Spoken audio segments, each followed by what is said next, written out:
When the night is dark and the moon is masked in cloud, we see things in the shadows, things that frighten us, things we don't understand.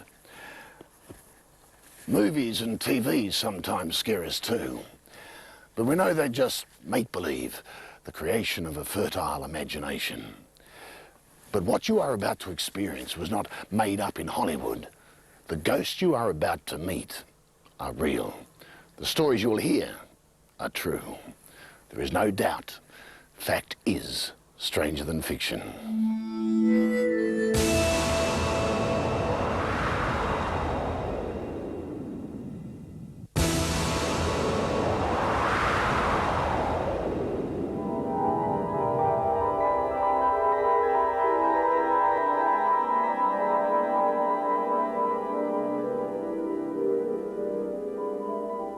In 1918, a young man was killed. Nothing unusual in that. During the Great War, they were dropping like flies.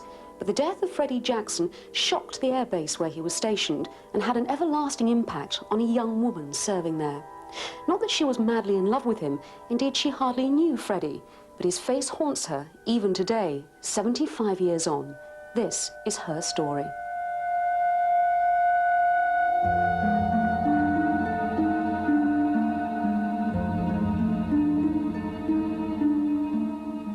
We were very sad when we heard he had died, because it was one of a group. I suppose it was the comradeship. We were all the transport yard was very much a sort of, I suppose you might almost say, a clique. This was Bobby Capel's extended family in 1918, the men and women of the transport yard at Cranwell in Lincolnshire. I had a job of going round to the officers' mess every morning in my tender, which was then rather like a Land Rover now, they looked like. And I was to take any officers who wanted to go into Sleaford, which was the local town. And a blue jacket used to come out and say, "Liberty boat alongside, sir, anybody for the shore?" Friendship blossomed. Then one day, just before the unit was disbanded, it was decided there should be a group photograph. A souvenir of their time together, something to keep forever. I remember us all getting very smart and spick and span to be photographed. But there was someone missing in the lineup, a young mechanic called Freddie Jackson. Freddie had died only days earlier, though not at the hands of the enemy. Rather, it was said he had walked into a propeller. His would be the one face missing from the photograph.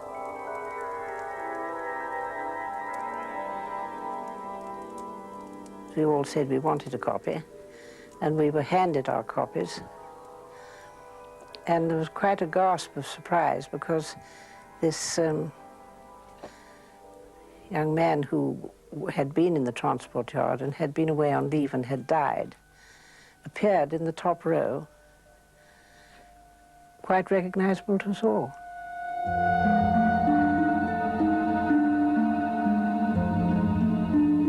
To the right and behind the shoulder of the man wearing the hat is Freddie's face.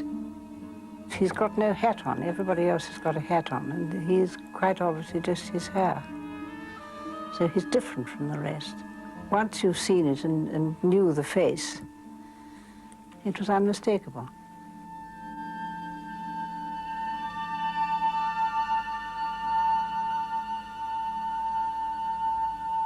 He would undoubtedly have been in the photograph if he hadn't died. And there he was.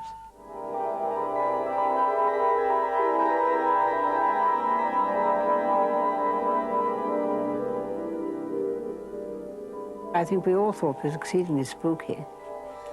It was very eerie to us, this man who we'd known in the transport yard, appearing so clearly when we knew he was dead. And this was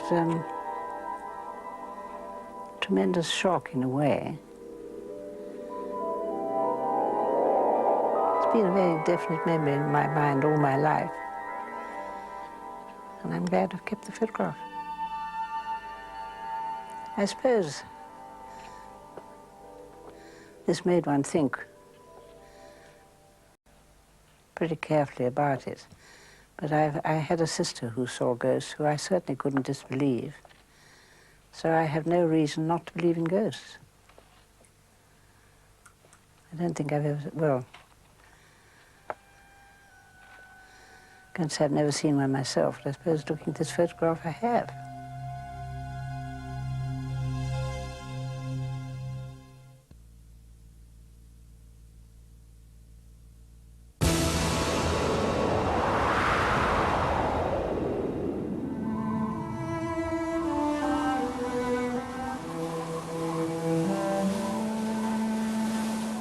A rusting, burnt-out hulk, etched against the evening sky.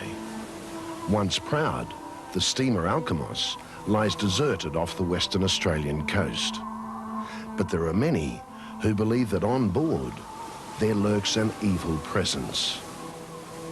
They say the Alkimos is a ghost ship, a haunted ship that has brought nothing but terror and tragedy to those who've dared venture onto it. I have always described it as being an evil ship. Definitely an evil ship.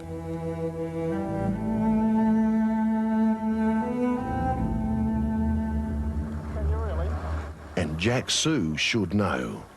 He's one of Australia's most experienced scuba divers, a man who's spent decades investigating the Alkimos and its ghost, a ghost who goes by the name of Henry. Jack can't be certain, but he estimates that in the last 30 years or so, more than 20 people, directly or indirectly involved with this twisted wreck, have met untimely deaths. My advice is don't go. Whether they be divers or photographers or whatever.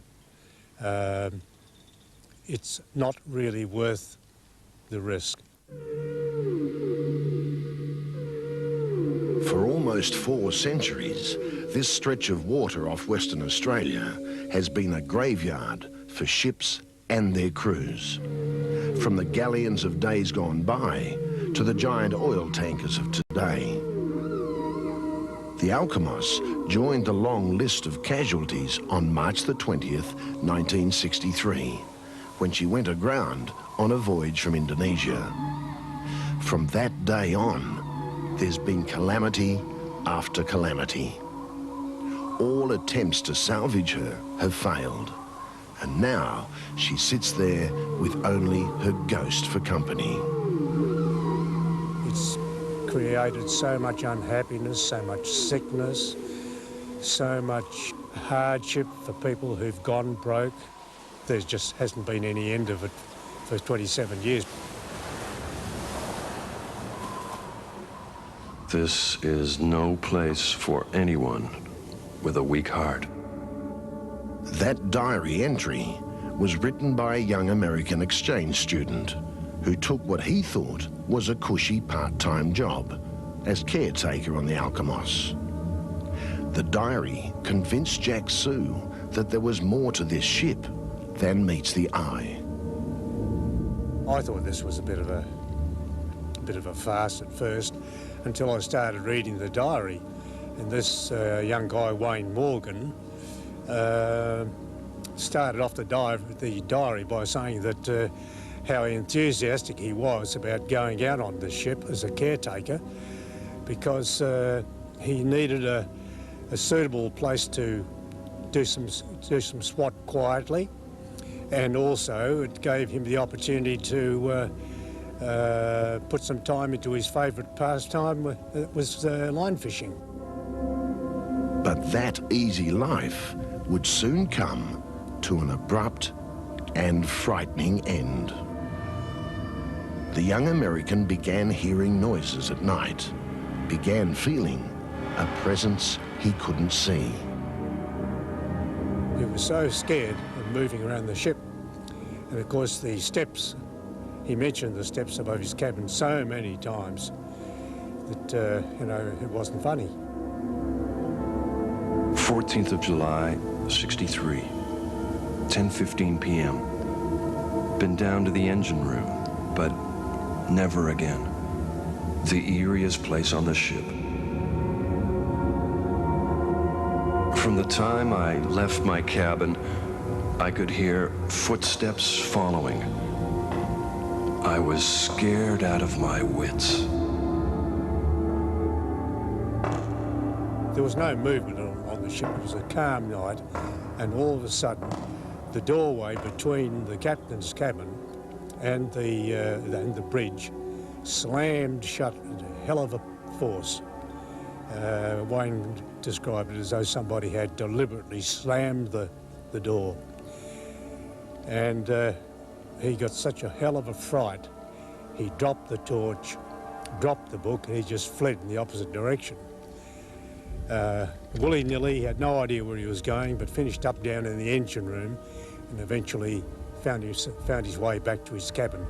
But he said he vowed and declared then he would never go out at night again out of his cabin. The noises went on and on. The young American became more and more frantic. Finally, he could take no more. He left this cursed ship and was admitted to hospital, a psychiatric hospital. Henry the Ghost had claimed his first caretaker. After studying the diary, Jack Sue knew he had to see and hear what was going on for himself. He joined up with sound recordist Graham Greenwood, and one night, against their better judgment, they tried to record the noises that had driven the American to the brink of madness. When we eliminated things like the sea and noises like that, there were almost yells and screams. And that particular night, the sea was like a mill pond, so it wasn't the sea. I wasn't a superstitious man, but when I heard the tape the next day, I was very, very glad to get off that Alkimos. I just don't want to go back on it again. Graham Greenwood's fears of the Alkimos linger to this day. Fears that are shared by his mate, Jack Sue.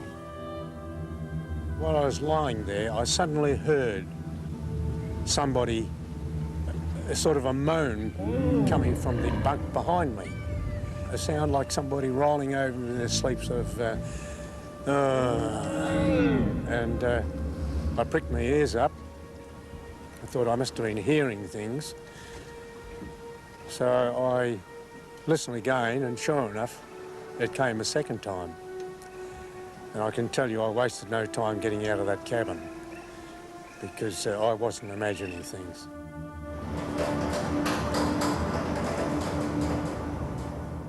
For a time, the owners of the Alkimos employed Filipino watchmen, but they didn't last long. Again, the footsteps echoed through the night. Doors opened and closed of their own accord. Tools and equipment simply disappeared. After that, there was a young married couple who took up the challenge. She was pregnant, and heartbreaking tragedy was just around the corner. Perhaps it was Henry. Perhaps it was just a coincidence. But one night during a gale, the woman suffered a bad fall on board. The beginning of yet another disastrous episode on the Alkimos. For hours, she lay there injured, in agony, with the baby due at any moment. On shore, the rescue operation was underway, a rescue that couldn't come too soon.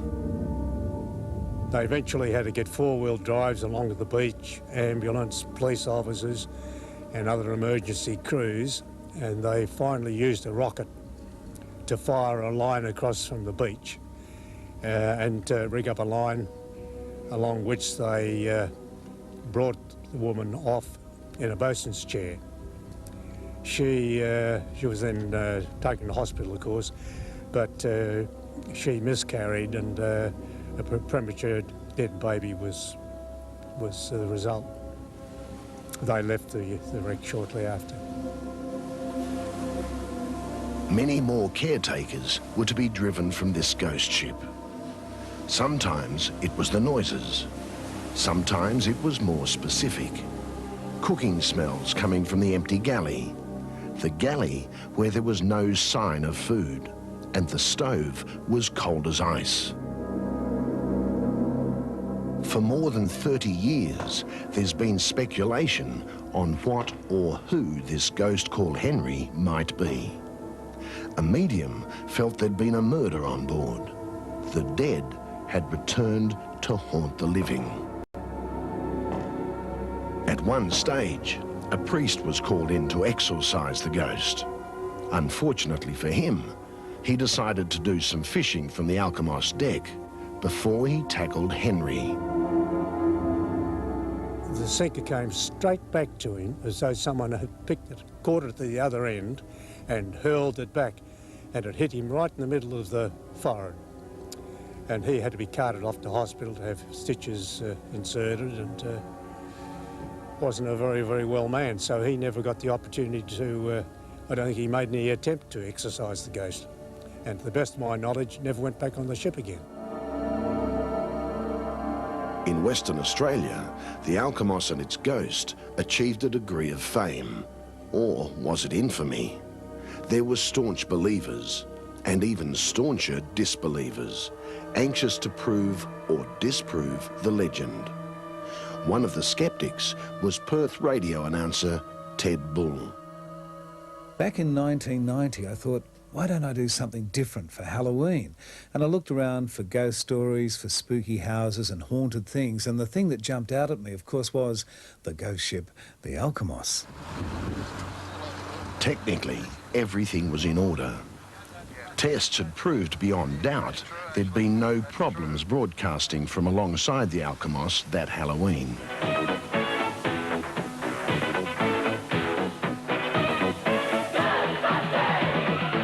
Maybe Ted Bull's jokey theme music was tempting fate, tempting Henry.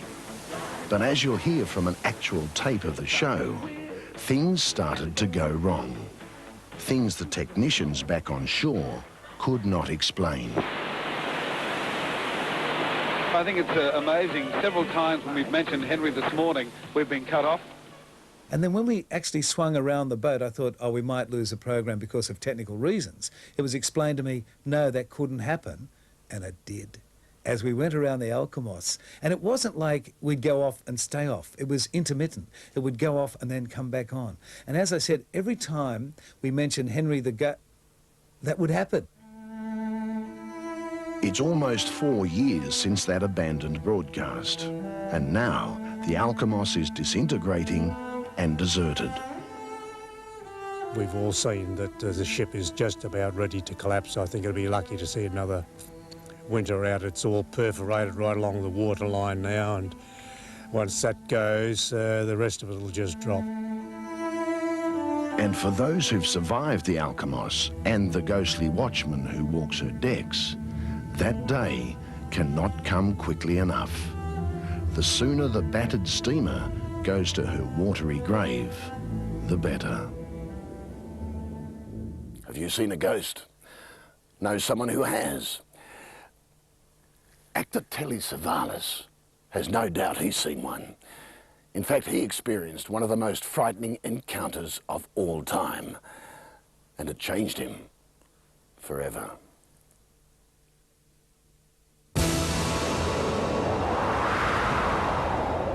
Now, what I'm about to tell you is true if you want to hear it.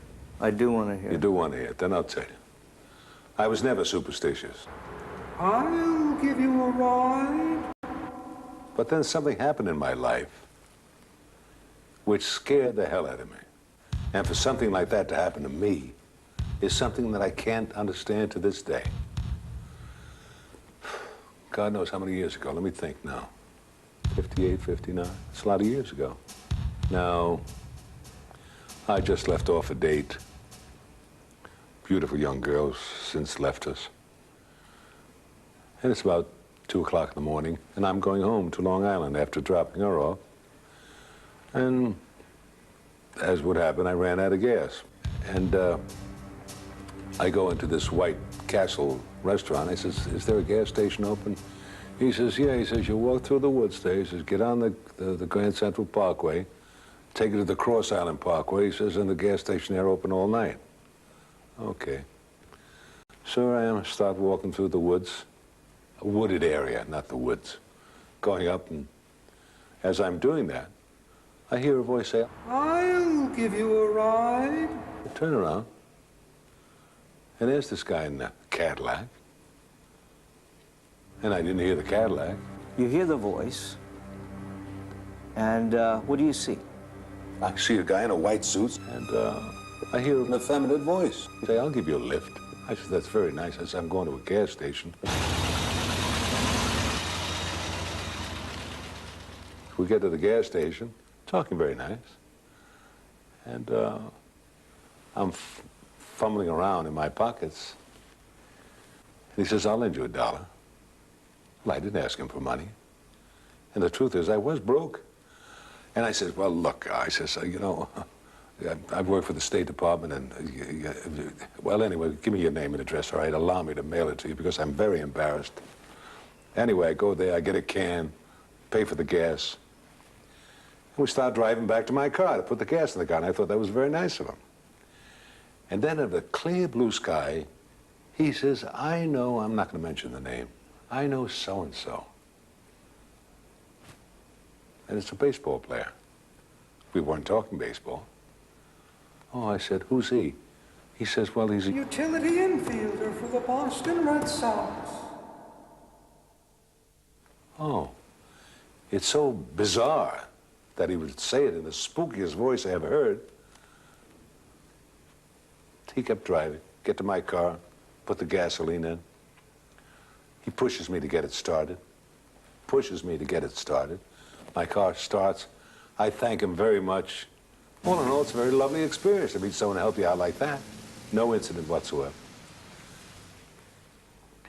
Go home, go to work in the morning, get out in the afternoon, this headline in the then Journal American. So-and-so dead.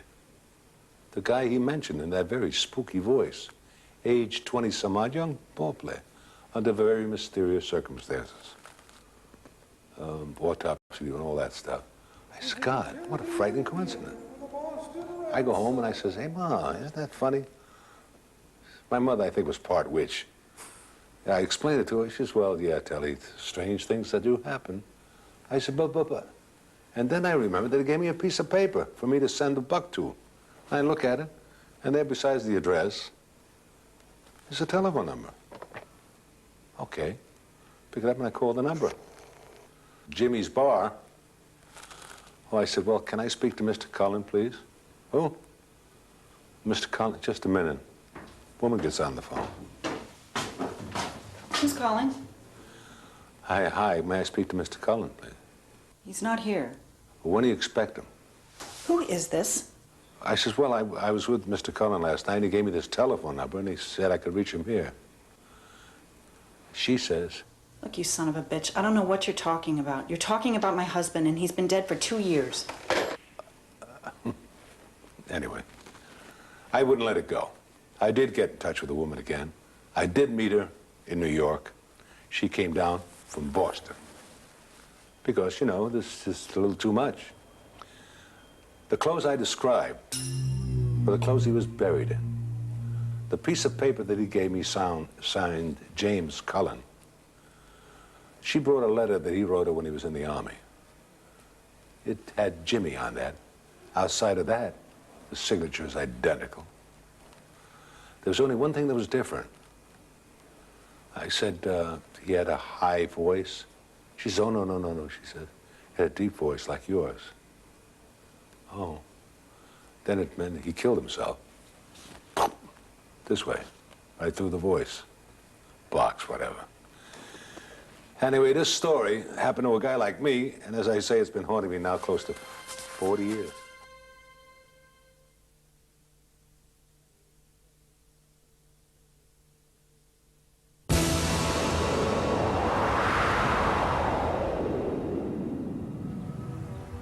Bert Weston is not the kind of man to make up stories. He lives on his own, does community work, and carries the vivid memory of that night way back in the 1920s. To some of us, in later life, comes nagging thoughts of things we did, things we didn't do, or help we should have given and didn't give. How could I explain, or how could I tell people the story of a figure that appeared in the moonlight and then scared the wits out of horses and out of me, and then dissolved, disappeared? The local verdict would be plain. In a country district, I'd done the unspeakable thing of galloping away from a call for help. Back in those days, in my early 20s, my hobby was riding jumping horses at country shows. This night, I was heading home from a show on the southern tablelands. The air was clear and the night felt good. When we came to a small creek, I dismounted to let the horses take some water, and I walked around them, a little upstream.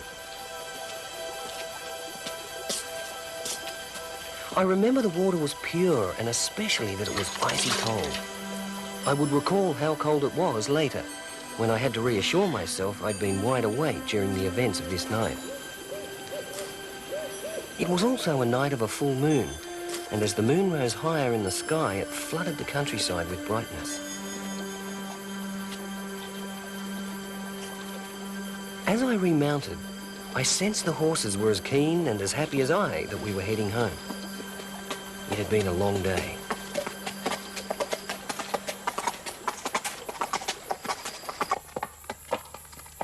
As I came up out of the creek, I noticed a homestead, Dingo Creek. It was familiar, and I remembered passing this place earlier on my way out to the show.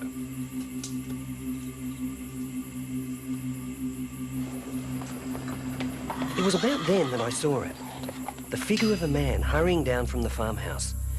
There was something strange about the way he looked and moved, waving to get my attention. It was odd in that he was wearing a funny old white helmet, the ones they call tiger shooters, and he had a white beard, white shirt, and an old waistcoat that was flapping open. Then, just as suddenly, he disappeared behind a tree by the shed.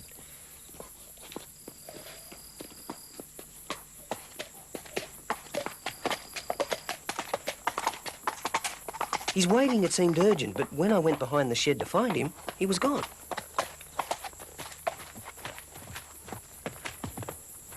There was a couple of stockyards there, and I made my way to the fence.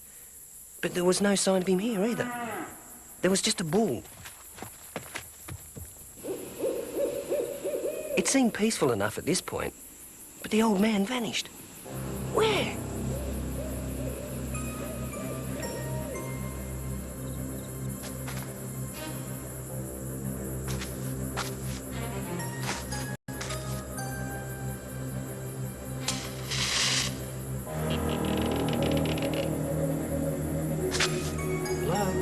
Where are you? Jesus.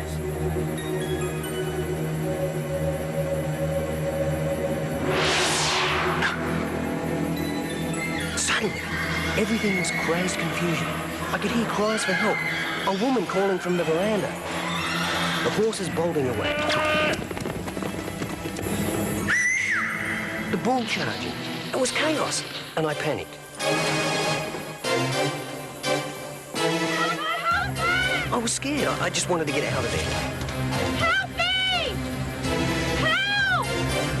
And before midnight, we reached the township, and soon after, we were the horses safely in the stables, and I was in bed.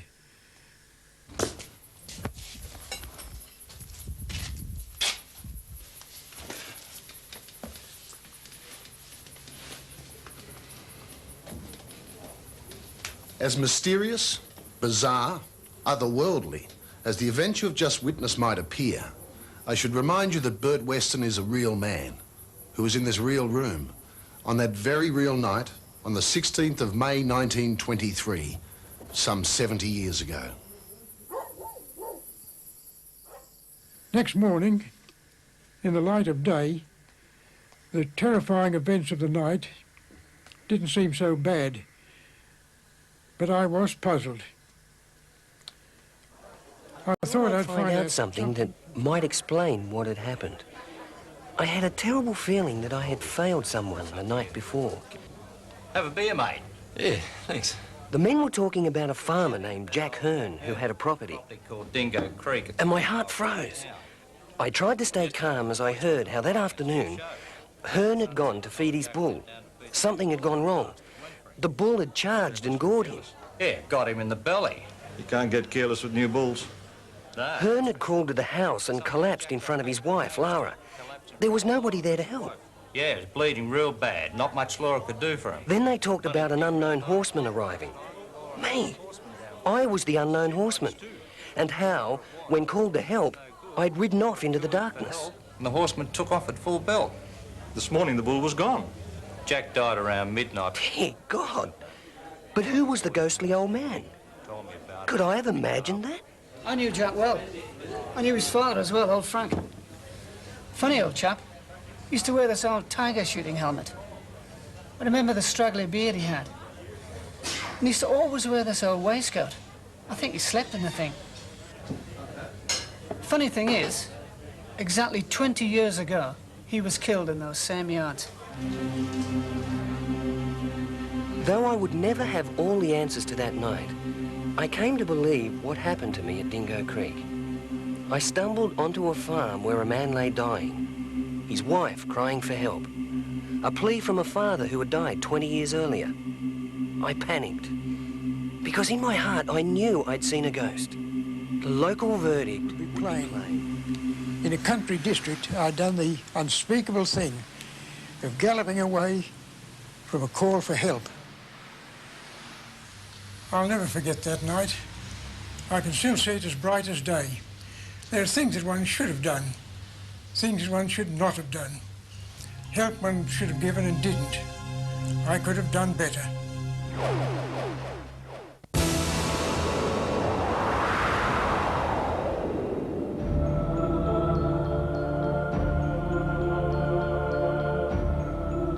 By night, it's forbidding, forsaken. The ruins of an outpost that was devoid of humanity, devoid of hope.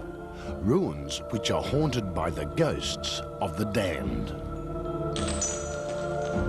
It would have been the most brutal place on earth. I remember when I was young that it was compared to the concentration camps, Belsen, and the horrors here that went on. A century and a half ago, Norfolk Island was one of Britain's most notorious penal colonies, a dumping ground for the most vicious, most violent criminals. A jail where the savagery of the inmates was more than matched by the ferocity of their keepers. It would be called a blood-soaked island because of the blood that was let from lashings. People got sometimes 200 or 300, 400 strokes of the lash, cat o' nine tails. Sometimes their backs, the skin was flayed off their backs so that the bones were showing. And there were also so many murders. Quite often a convict would just up and kill the next fellow to him for no reason at all. Within the first 2 weeks, they had something like 11 hangings. Their punishment was such that that they were committing ridiculous crimes just to get the death penalty. I mean, they were treated like animals. Norfolk Island was discovered by the English explorer Captain James Cook in 1774. Its isolation, deep in the South Pacific, midway between Noumea and New Zealand, made it the ideal site for a penal colony. And by the mid-1880s, almost 2,000 convicts were condemned to this hell on earth. Wander through Norfolk Graveyard today, and you can read its turbulent history etched in stone. Hardship, shoulder to shoulder with heroism. And in one section, names from the past: Christian, Quintal, Buffett. Names that hark back to the mutiny on the Bounty. That's because descendants of the mutineers, part Polynesian, part European, settled on Norfolk in 1856. They're known as the Pitcairners, and with their arrival, Norfolk's ghostly reputation was born. The island would be a totally ghost-saturated island. I would say probably at least 50% of the people who live here have heard of or have seen or felt some strange phenomenon. It's very hard to explain, but once you've seen it, you never forget. That is for sure. Nan Smith has lived here 50 years. It's a house with a century of history and hauntings. Hauntings that Nan has experienced firsthand. I realised that it was a ghost. I couldn't believe my eyes because I never believed in any such thing before. That first shock was back in 1948, when Nan Smith was a teenager. She was asleep. It was around midnight. Not a light, not a sound, but something woke her. As Nan opened her eyes, there before her was a young woman. A woman in a long white dress, her blonde hair parted in the middle. And her eyes. Her eyes are what Nan remembers most vividly.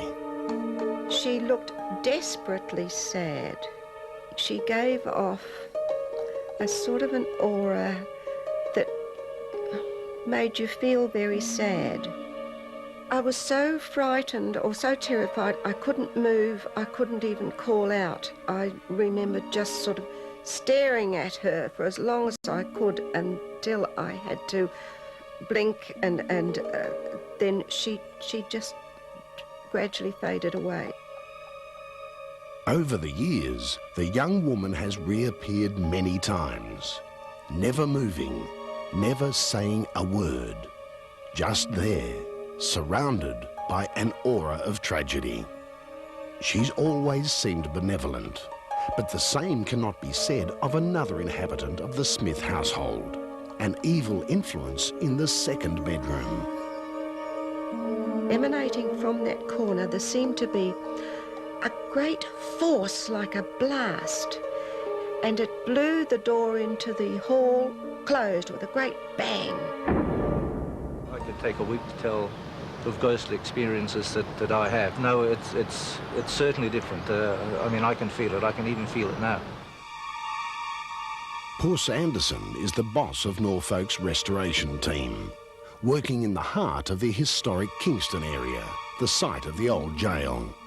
Like many islanders, he admits he's superstitious, but he's convinced Kingston is haunted. When we were restoring the barracks, we came across a convict settle or seat, or settee, in our modern-day terms. That wooden seat's been traced back to the 99th Regiment, stationed on the island last century.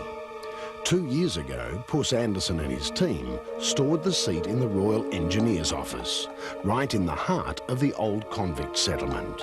Every night, they checked that it was okay. Every morning when they returned, the seat had been moved, sometimes violently. All the doors were bolted, all the windows locked. No human could have entered that room. And this went on day after day, until a medium from New Zealand arrived on the scene. She said it's the body of a teenage girl that was raped and buried alive by the officers occupying the building of the time, and all she wanted to do was for someone to hear her plight. You mightn't believe that story, but from that day on, for about 2 years, that seat never ever moved again. But just recently, ghost-like figures appeared at the barracks themselves, where the 99th Regiment would have been billeted. They were seen in the turret by another member of the restoration team, Wiggy Napton. I saw two figures. One was a soldier-type fellow, dressed with his peak cap and old-style jacket, and the other one seemed to be a superior of some description. They were looking out across the field towards the old prison.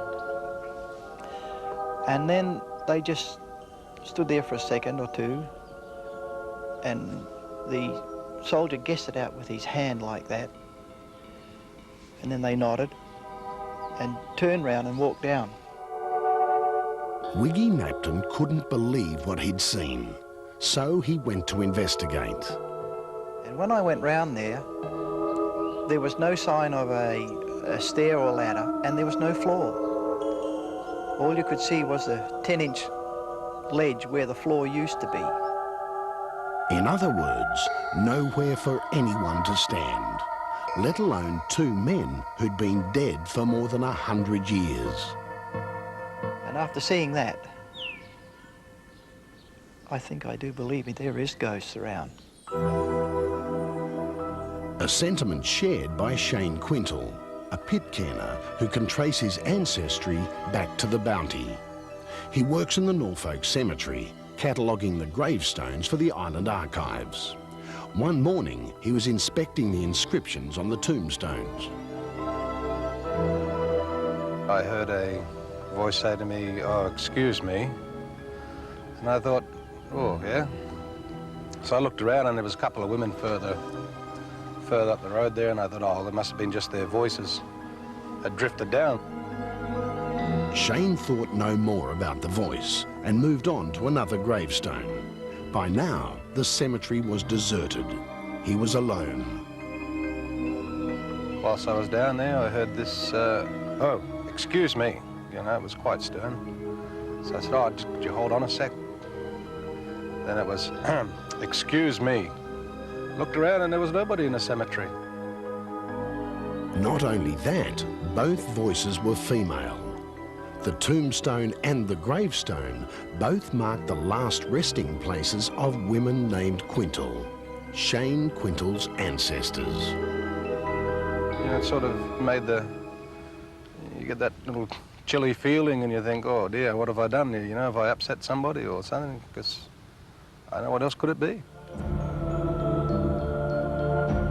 Just across the road from the graveyard, you'll find Quality Row, where for more than 100 years, ghosts have been felt, seen and heard. Phantom footsteps, piercing screams, chills in the night. One night, Maeve Hitch was at number 7 Quality Row, sitting by the fire after dinner, the only light from the flickering flames. Maeve began to sense a malevolent force in the room. It was as if a hand touched me and pushed my face around, right around. It wasn't a painful feeling, but it was a fear, a heavy feeling on my shoulders, my head, and the whole room, the whole atmosphere in the room. Almost hypnotically, Maeve's attention was drawn to the darkened open doorway, and slowly a vision appeared, a giant luminous cobweb. About 8 feet long, across the doorway, right across the doorway. It wasn't like a spider's web or a web that you see indoors. It was very, very thick. The web hovered there for 10 seconds or so. Then it disappeared. But that heavy feeling was still there. So whatever it was still in the house. When it did leave, it just lifted. It seemed to lift. The atmosphere went and there was no heavy feeling on me at all. A century and a half after the brutal convict days, it seems the spirits of the dead remain. Spirits that haunt the living and make Norfolk truly an island of ghosts. I know that some people think, oh no, they're totally crazy seeing spirits. You know, how can they do this? But it was there. You actually see it. I mean, there's hundreds of people that have seen the spirits here on Norfolk Island. So I don't think we're crazy.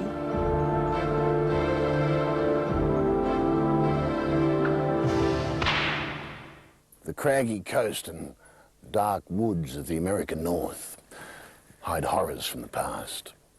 The brutal settling of the untamed land claimed many victims. And even today, some seem reluctant to leave this world. Trapped spirits haunt one town hall in New Hampshire. Locals refuse to enter its doors alone. And never after dark.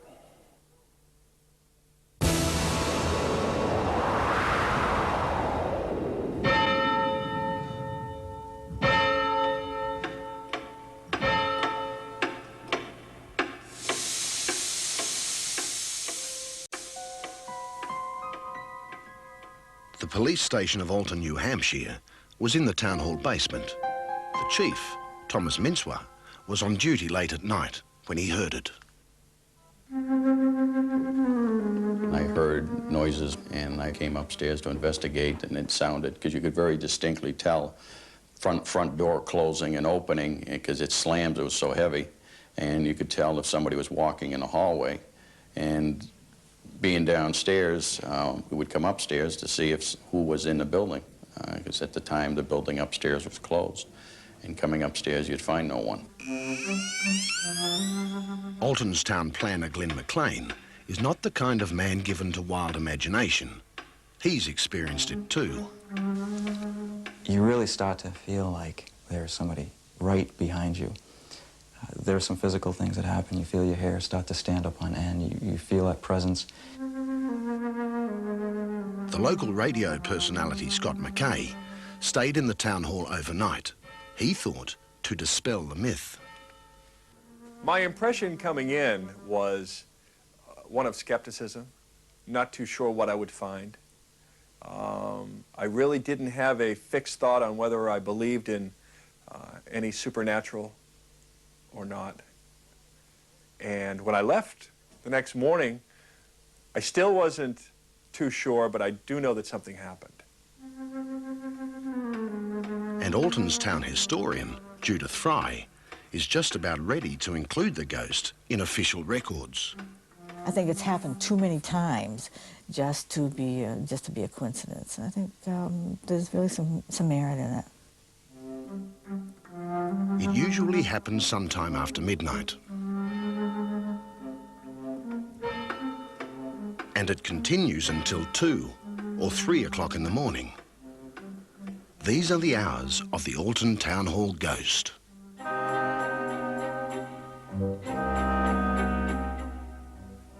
By day, the old town hall is typical of any stately historic site you might find in a small town of New England.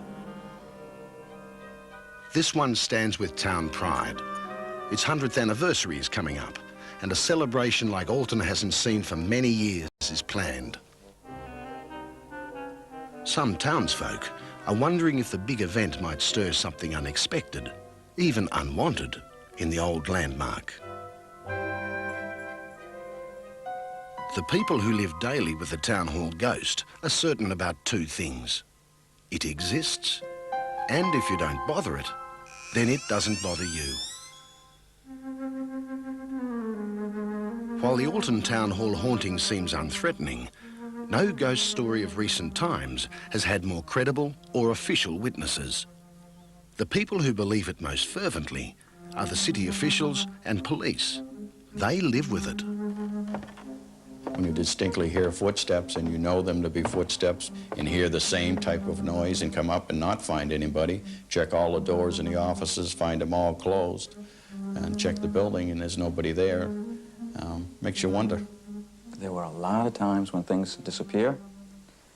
You go crazy looking for them because you're sure that they were where you left them. You look around, you can't find them, you come back, and they were where you left them. You start asking yourself some questions. A lot of the city employees who work in the town hall by day refuse to enter the building alone, and never after dark. Good morning. I survived the night at the Alton Town Hall. The radio announcer, Scott McKay, thought he was going to make fun of the whole affair when he stayed alone in the building overnight.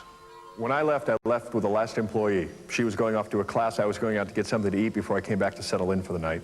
You locked the doors. Locked it up. I had supposedly the only key that I know of. Lights were out. Everything was turned off except the entrance light. Yet when he returned, everything had changed. When I came up to the room, all my stuff was gone.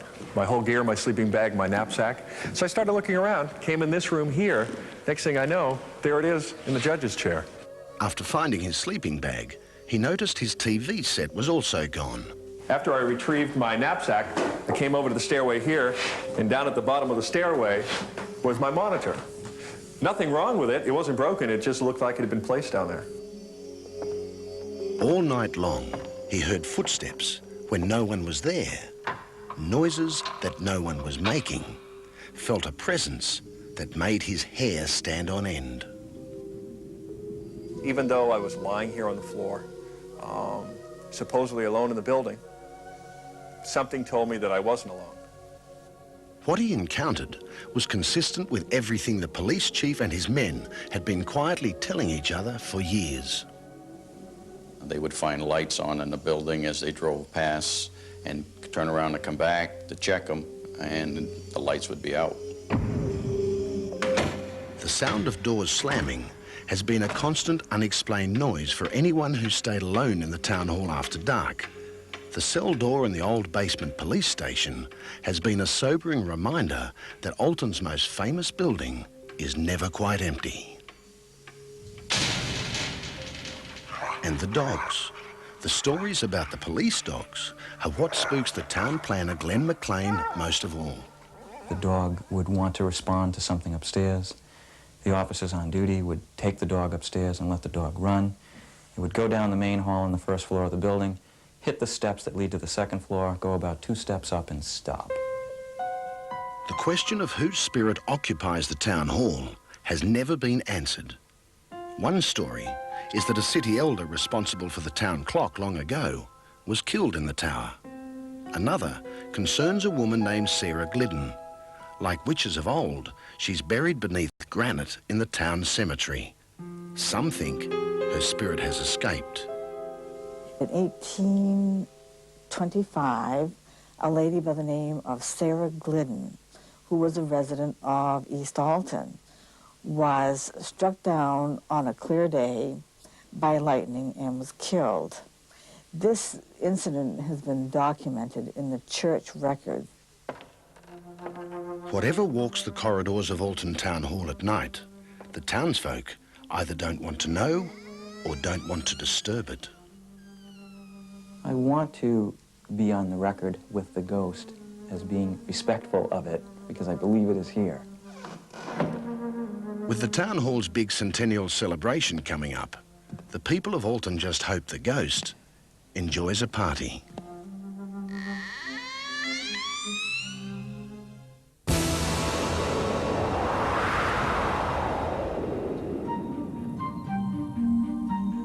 Eric Buchanan is one of Australia's most experienced professional divers.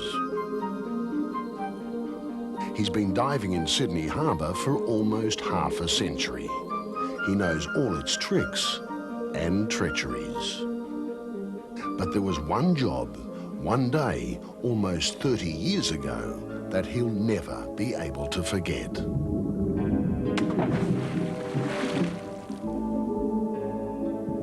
That day, he was working about 40 feet below the surface on the bottom of Sydney Harbour. New cables were being laid, and Eric's job was to inspect them, to make certain everything was going according to plan. He was decked out in a cumbersome hard hat and a bulky diving suit. He was alone down there, but he did have voice contact with a boat above. Today, he recounts what happened in his own down-to-earth, laconic way. But back then, 30 years ago, it was a frightening experience. Anyhow, I felt, a thump on the cable I was standing on, and I said, "Who's down here with me?" And they said, "Nobody." And I said, "There must be somebody down here because I can feel them walking up the cable." And they said, "No, there's no one down there with you."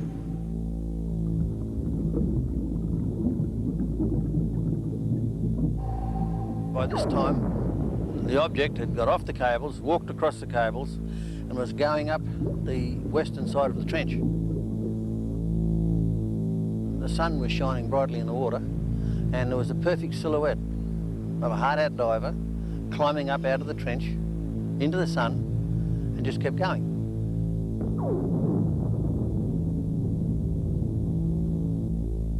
So I got out and everyone had a great laugh about it, said I'd been down there too long and, you know, I was seeing things, and I said, well, you know, he was there. Initially, Eric Buchanan thought there just had to be another diver down below. A real one, flesh and blood.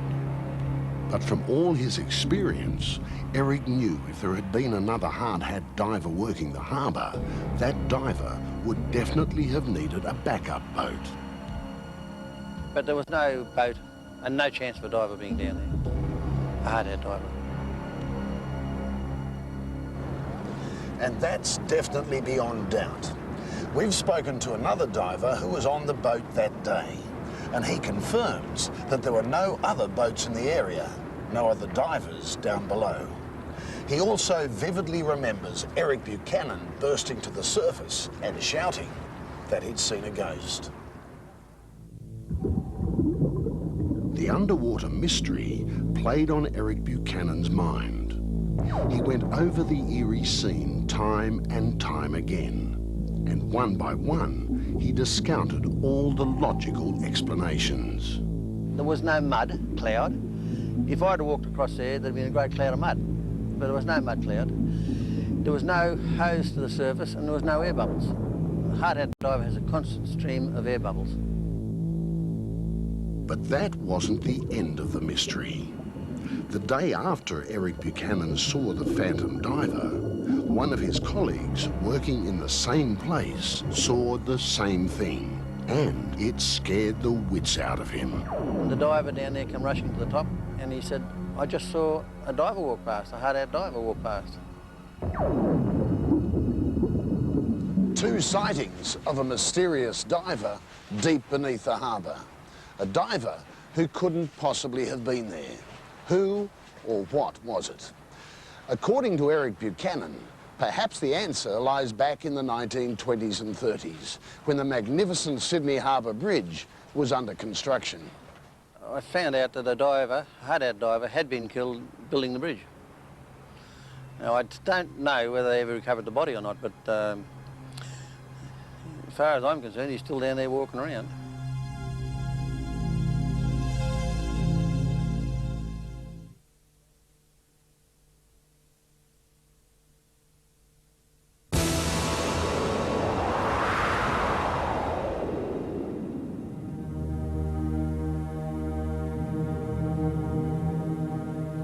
Kangaroo Island is just off the South Australian coast.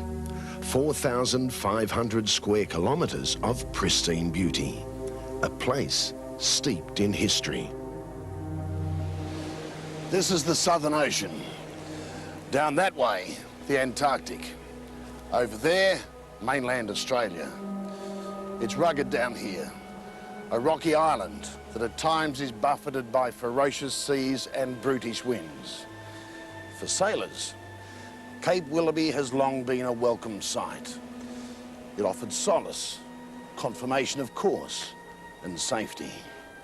But for some, the lighthouse on those sharp cliffs is a dark and frightening place. Songwriter Clive Daniels and his wife Robin have experienced the tranquility, the solitude, and the mystery of Cape Willoughby and its lighthouse, the first one built in South Australia in 1852. If I could put it into words, this place is a poet's dream. It's one of fascination and the unknown. Back in April 1993, the Daniels, along with members of their family and friends, were here for a weekend reunion. They had the Cape to themselves. Even the ranger was away. And from the very start, there were ominous signs that this was to be no ordinary holiday. The first member of the party to sense something strange was Clive's sister, Shirley Buckley. I put my things on the bed and I really felt uncomfortable. It was really, really very cold, and I thought, I don't like it. There's a bad atmosphere in there. I didn't like it at all. The first night passed peacefully enough, and Clive Daniels was getting down to the serious business of songwriting. By the second night, he knew exactly where and when he'd find his inspiration. Up in the old lighthouse at midnight. It was a night just like this, cold, still, and crystal clear, that things started to change for Clive. What was to follow would almost literally scare he and his wife out of their wits. The lighthouse was deserted. Clive had the only key. All was silent, except for the waves crashing down below. The lamp above swept its arc across the lonely sea. As Clive gingerly made his way through the eerie labyrinth by torchlight, he was oblivious to the gloom around him. Already, words and music were floating through his mind. Footsteps in the night, I hear you call. Footsteps in the night, in the door. As he settled down at the very top of the lighthouse to compose, the atmosphere inside slowly began to change, slowly began to seem threatening. I heard a creaking sound, and it was almost like a wooden door opening. You know, just a slow but a definite creak of wood. And that sort of baffled me a bit because there's no wooden door there. And then I heard footsteps coming down. Naturally, he was nervous. But then, inexplicably, his torch died on him. A torch with a brand new battery. And all about him, inside the darkened lighthouse, Clive could feel a presence like nothing on earth. It was just like an icy cold mist that was all around me. It almost touched me, but when I reached out, I could feel it. It was a dry, icy cold chill. And as you reached into it, you could feel it. You knew that something was there, believe me. You knew that it was watching you, yet you couldn't see it.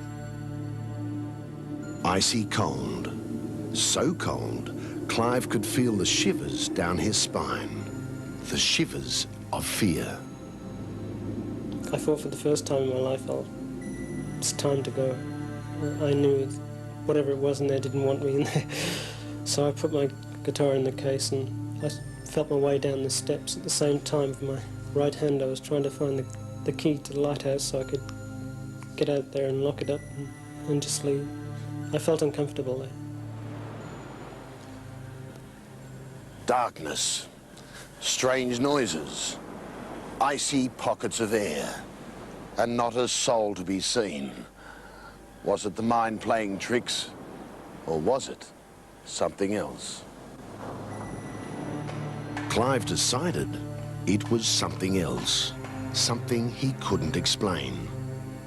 And as he locked up and left, the mystery of Cape Willoughby deepened. First, just as suddenly as it went out, his torch went on again. And then... I looked back at the lighthouse and I could feel something was watching me almost from the top window. And it was... you could almost feel as though there's someone up there. It was really strange, you know, it's quite strange. The eerie presence that Clive Daniels felt in the Cape Willoughby lighthouse chilled him. The appearance of a silhouette in the lighthouse window had unsettled him greatly. Was his mind playing tricks, or was this dark, brooding landscape home to a ghostly apparition? Perplexed and afraid, Clive returned to the room he was sharing with his wife, Robin. He decided not to disturb her, but it seems that icy, ghostly presence had other ideas. Shortly after, it must have been about half an hour after, my wife suddenly woke up and she sensed a presence in the room. And she said, "What's that?" And I could feel it too. It was almost that same sort of presence you had in the lighthouse. The sort of the eerie feeling that someone was watching you. Someone was there almost, you know. And I reached up into the air and just see if I could touch it. And it's strange. As soon as you lift your arm, it goes icy cold. And I said, "Someone's in here," because it felt like someone was watching me. Not like your little daughter coming in and saying, "Mum," you know, when you're asleep. It was like something bigger. Just shortly after that, the shower started running. And my wife commented to me about the shower running. She says, "Who would be having a shower so early in the morning?" I looked at my watch and it was 2:30 in the morning. For 15 minutes, the shower continued. And when it eventually stopped, Robin decided to investigate. I couldn't believe it. There was no mist, there was no steam, the floor was completely dry. No one had, the towels were all neat, the bath mat was still hanging and it was dry. And I came back to my husband and I said, there was no one in the bathroom. That morning, the party assembled early for breakfast, just after 5 o'clock, in fact. When my husband came in, he was looking very white, very frightened, and a little bit confused. And there were questions that had to be asked. Hey, who's the keen one that got up at 2:30 in the morning and had a shower? No one could answer that. Not one of them had been anywhere near the bathroom all night. Then, Clive's sister Shirley told him that during the night she'd had the distinct impression that someone had entered her room.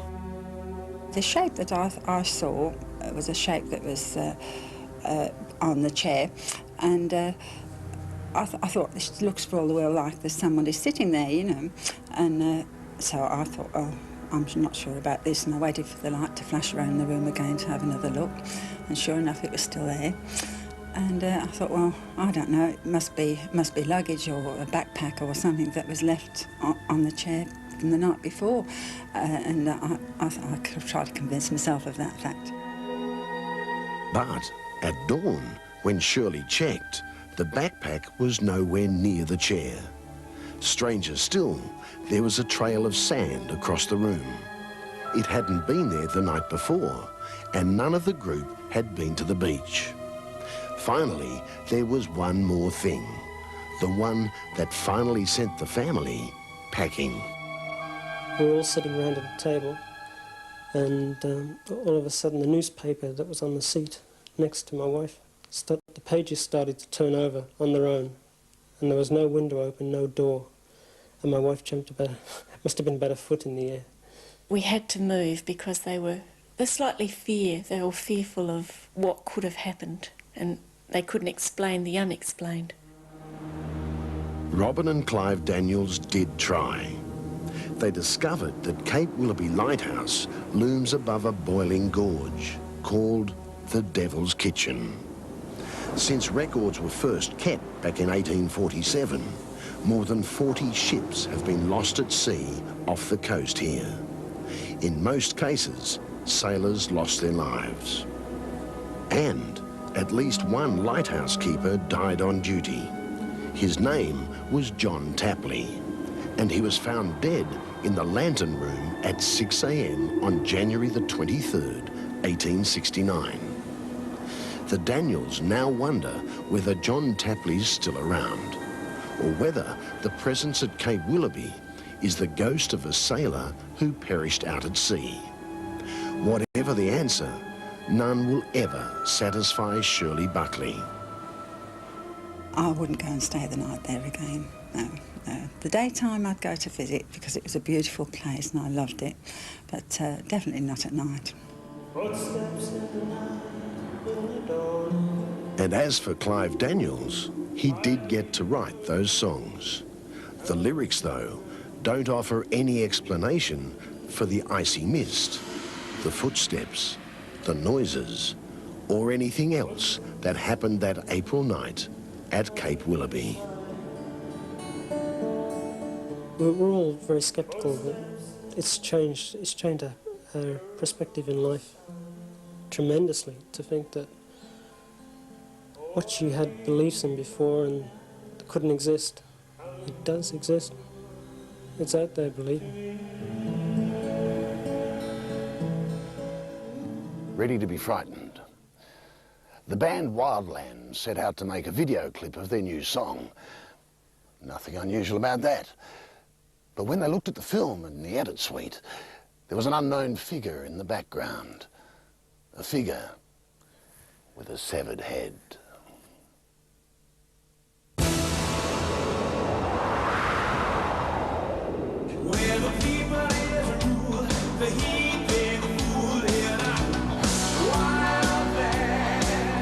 With the fast edits, the switches from colour to black and white, it's not something you'd pick up watching a video hit show at home on television.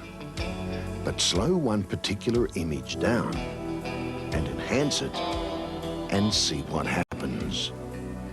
There in the background is a figure, a human figure, a figure without a face. It is a person. It's definitely a human being, but we find that there's no... I've had looked at it closer since then, and there's no image on the face. I mean, I'm not one for getting into ghost stories, so to speak, but this has left quite an impression as to why this would appear in this particular instance. Martin Lee was one of the cameramen on location that day, back in 1990. He actually shot the scene in question. But he's as baffled now as he was when he first noticed the figure, when the clip was being edited 4 years ago.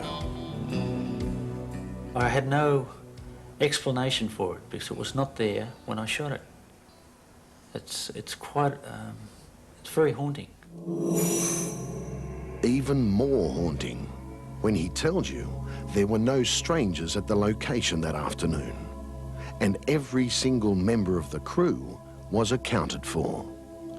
As well, Martin Lee is certain there was nothing, no one there when he shot the film.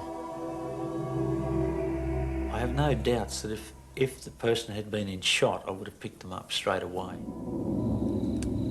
But how could a figure appear in the background of a film shoot without anyone knowing it was there? None of the crew noticed anything untoward at the time. Could it have something to do with the dark and turbulent past of this historical part of Australia?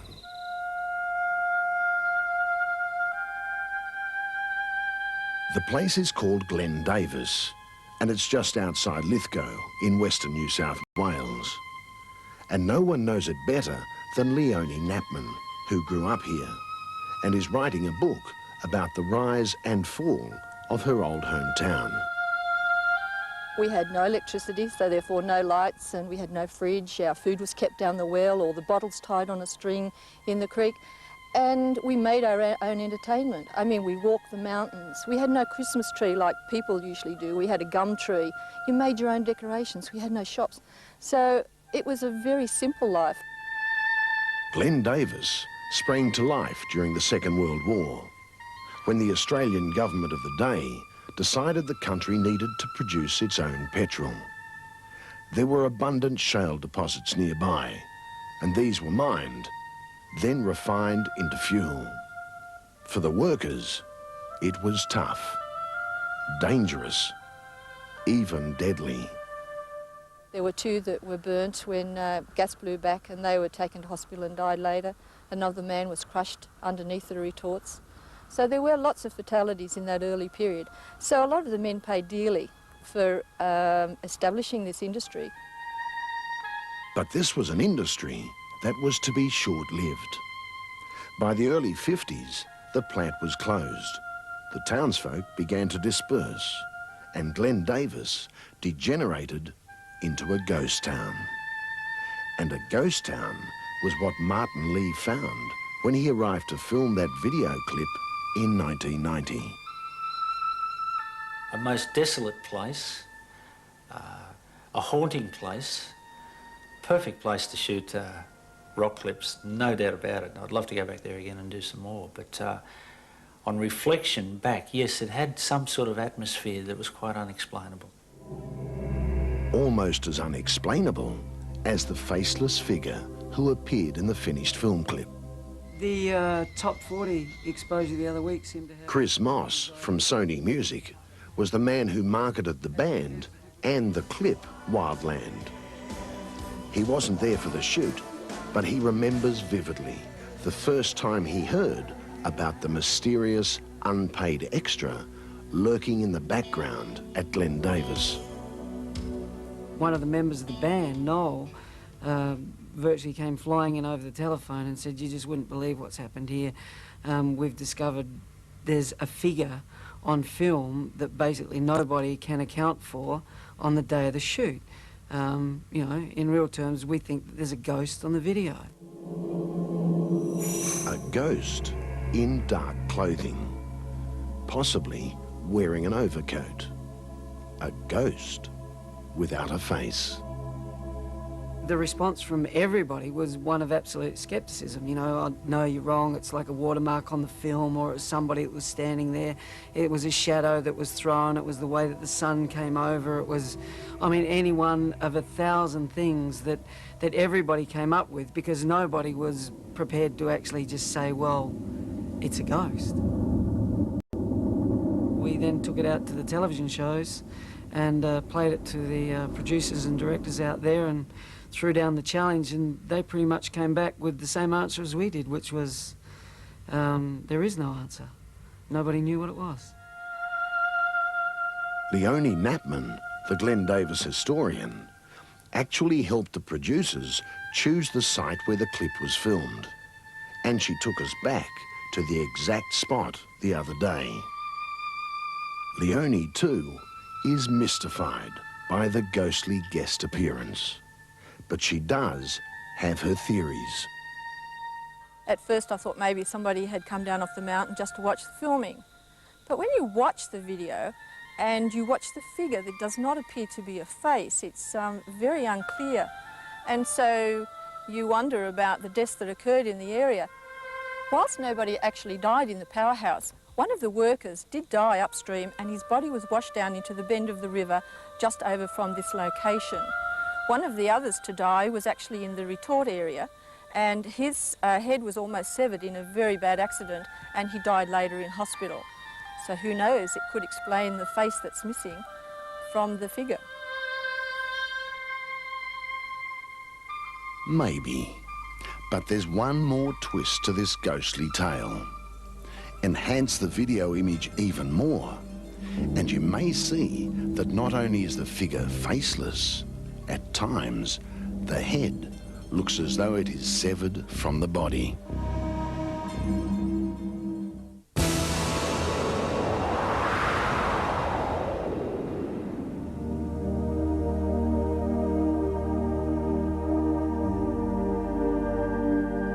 Late one night on a lonely back road, a couple trapped by floodwaters. Faint, ghostly headlights appear in the distance. The beginning of a frightening experience no one can explain. If he hadn't turned up at the time, I wouldn't be sitting here. I now believe that it is quite possible that somebody from the other side of life can come to your rescue. Frank Corbell is now 70 years old, comfortable in his retirement, but he's lived a disciplined and adventurous life. First, as a pilot in the Luftwaffe during World War II. Then, after migrating to Australia in the 1950s, serving his new country in the Vietnam War. Along the way, he met and fell in love with Stella Lord. In 1965, they were married. She was with him on the night of May the 29th, 1974, the night of the flood and the ghostly rescue. Frank was driving Stella to her father's birthday party, a long and treacherous trip. Floodwaters blocked the main highway, so the Corbels took a detour, a very dangerous detour. I drove down into the water. The water got higher and higher, and the engine cut out. My wife uttered a scream and put her feet up on the dashboard. And my mind was racing, what could I do? I felt really terrified and just hoping against hope that we would get out of it. But at the time, I don't think I thought there was much chance. If I had gotten out of the car, I would have had to swim, and I don't think I would have had a chance against the strong current. My wife was inside and she can't swim, so it was a losing situation. A desperate situation. The car stalled in floodwaters, the water rising. No hope of starting the engine. No hope, it seemed, of rescue. I think we would have definitely gone down, and I can't swim. And so Frank knew that, and he was frightened, I think, that what would happen. Then, behind them, a sight they could not believe. Headlights piercing through the mist, a glint of chrome in the moonlight, an eerie vision that began to take shape. The shape of a strange black limousine, edging closer and closer through the floodwaters. A bump, another one. The Corbels feel their car being nudged slowly toward dry land by the silent stranger. It may have taken a minute or so, but I thought it was an eternity. And slowly we got through the depths of the water and finished up on the other side of the river. But before the Corbels could thank the limo driver, before they could utter a word, the mysterious saviour disappeared. There was just a glimpse of the driver, middle-aged, wearing a jacket and tie, and... He looked very, no, I wouldn't say he looked lifeless, but he didn't show any emotions at all. Naturally, Frank and Stella were shocked and bewildered. You see, when they inspected the rear of the car, there was nothing, not one extra scratch. No sign that the black limousine had bumped them through the floodwaters. I think that driver saved our lives. I don't know whether he was meant to do that or whether it was just an accident that he appeared. But without him pushing us out, we would have been swept away. I'm quite sure of that.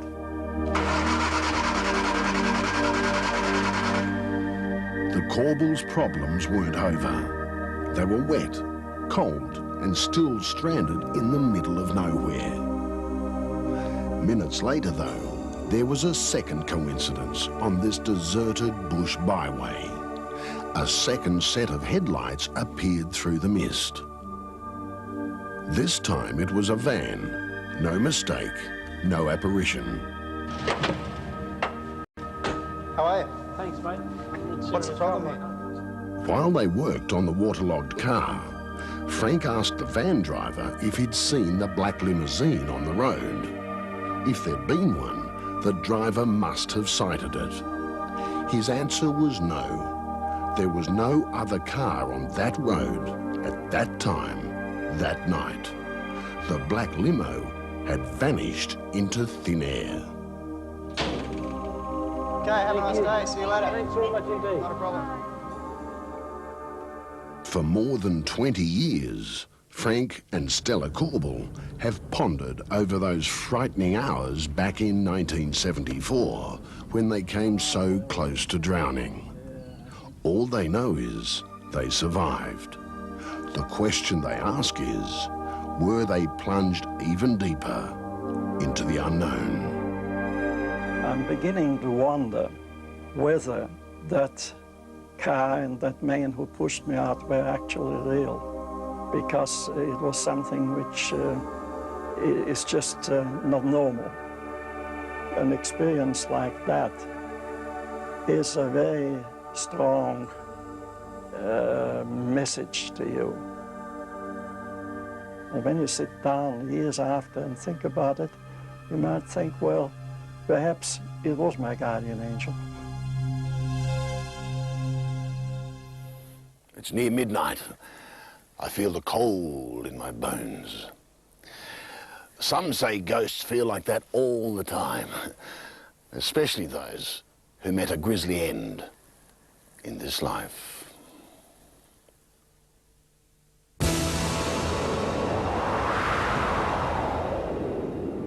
In the wild colonial days, Fred Fisher was one of those pioneers who had the stuff legends are made of.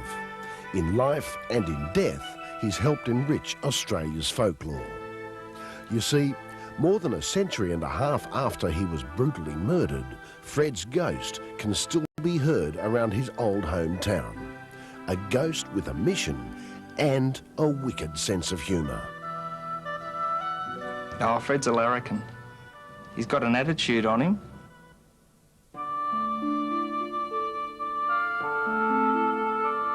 Fred Fisher's story begins in the settlement of Campbelltown in the early 1800s. As old Sydney town pushed ever westward, the bush was raised to make way for cattle and crops. It was a land of opportunity, where ex-convicts rubbed shoulders with landholders. Fisher was a young shopkeeper in London, and he was in his early 20s when he was caught red-handed. He had forged banknotes in his possession, and next thing he was transported to New South Wales for 14 years. Historian Verlie Fowler has traced Fred Fisher's colourful life and times. She's discovered that he served only half the 14-year sentence, and by 1826 he'd become a respected landowner and builder. Around that time, he had a neighbour called George Worrell, the man who was to become his nemesis. And at the time, Fisher didn't have a house to live in, so Fisher moved in with Worrell next door. As well, there were a number of workmen employed by Fisher. They were also living in Worrell's house, and there was quite a crowd of them actually, and they used to go down to the local hotel drinking at night. But then one night, on the 17th of June, 1826, Fisher just suddenly, mysteriously disappeared. Worrell was arrested and questioned about what had happened to Fisher. He stuck to the story that Fisher had gone back to England. So, what the police had was a missing man, a suspect, but no body. For months, the investigation stalled. And then there was a breakthrough, a vital clue that some believe came from the dead man himself. Late one night, a local identity, John Farley, was stumbling home after a heavy night at one of the local taverns. His route took him along a deserted bush track near Fred Fisher's place. He came to a wooden bridge, and there, right ahead, was a sight that shocked him into sobriety. A man with a bloody head wound sitting on the bridge railing. Slowly he began beckoning, pointing to the creek below. That man was Fred Fisher, the late Fred Fisher. The next day, a bewildered John Farley told police what he'd seen. By coincidence, at about the same time, two boys were playing around the old bridge. They stumbled on a trail of blood. That trail of blood was exactly where the ghost of Fred Fisher had pointed. The police brought in two black trackers, and quite amazingly, it didn't take them very long to find where the body was buried. They recovered the body, and it was obvious that Fisher had been brutally bashed. His head was just completely caved in, and it had been a very brutal murder. And that was the end of Fisher's neighbour, George Worrell, brought to justice with the help of a ghost. George Worrell was found guilty of the murder and he was hanged. There were 2 men still locked up after he'd been hanged, but at that stage the authorities decided to drop the charges against them, so they were freed. So only Worrell was hanged for the murder. It seems, though, Fred Fisher still had some unfinished business. 30 years ago, for instance, Marlene Skipper is certain she saw Fisher's ghost. At that time, Marlene, her husband and their young daughter Tracy lived in a house built on the property once owned by Fred Fisher. Strange things happened in that house, especially on the staircase and in the rooms on the top floor. And that's where this person was who was staring at me. And although I wasn't game to look, I was too scared to look, I just knew he was there. I just wouldn't look up. The hair would stick up on the back of my neck and you get shivery because you know that there is somebody there watching you. From that moment, Marlene was so terrified she refused to go up those stairs ever again. Strangely enough, though, her daughter Tracy had no fear at all. She turned the haunted staircase and the top floor into a world of her own. And one night, Marlene's husband Harry learned the ghostly secret of Tracy's world. He heard Tracy running around screaming. Sounded like she was chasing something or someone was chasing her. So he ran up there, 2 or 3 steps. He was panicking. There was nothing up there. He picked Tracy up and brought her downstairs and she started crying. She wanted to talk to Uncle Fred. So we sat her down and said, "Who's Uncle Fred?" And she showed us he was her friend, and they played together. They played chasings and skippings and they sing songs.